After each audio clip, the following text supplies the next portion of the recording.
All right, today we're pulling back the curtain on a really fascinating strategy, a way to make some pretty complex, and let's be honest, obscure ideas feel absolutely irresistible. We're going to break down the blueprint for how you frame knowledge to make it feel secret, dangerous, or even forbidden. So let's get into it. So what's the secret sauce here? How do you take a complicated philosophical concept and wrap it up in a way that makes people lean in, feeling like they're about to discover something really profound? Well, it all starts with a question, but maybe more importantly, it starts with a title. Take a look at this first example. Just look at the language. Heresy. That one word does so much work. It immediately tells you this isn't just another point of view. It's something that was once forbidden. A piece of knowledge someone in power thought was dangerous. Or what about this one? Fatalism already sounds pretty heavy, right? But when you pair it with the pre-Socratics, it hints that we're digging up a philosophy that's so ancient it was maybe lost to time, an old and maybe unsettling truth. And finally, this one. Lost ethics and nihilist cults. Whoa. This title is a one-two punch. It combines the thrill of finding a forgotten moral code with the, let's say, taboo topic of cults. You can see the pattern here, right? It's all part of a very deliberate strategy. And that strategy, well, it has a name. It's called the Uncanny Hook. And this is the core engine behind it all, designed for one specific purpose: to unlock our natural curiosity. You see, the point here is super specific. The uncanny hook isn't just about being provocative for the sake of it. It's about tapping into a really fundamental human desire, the desire to know what's been hidden from us. It plays on that instinct we all have to explore ideas that are outside the mainstream. And it works in a pretty simple three-step process. First, you frame an idea as forbidden, using words like heresy, lost, or secret.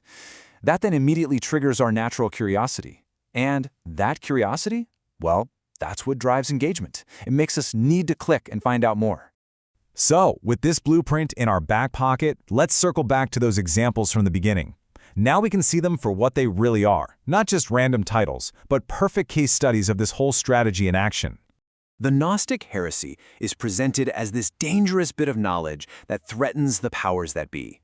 Pre-Socratic fatalism taps into that love we have for dark, obscure ideas that have been lost to the sands of time.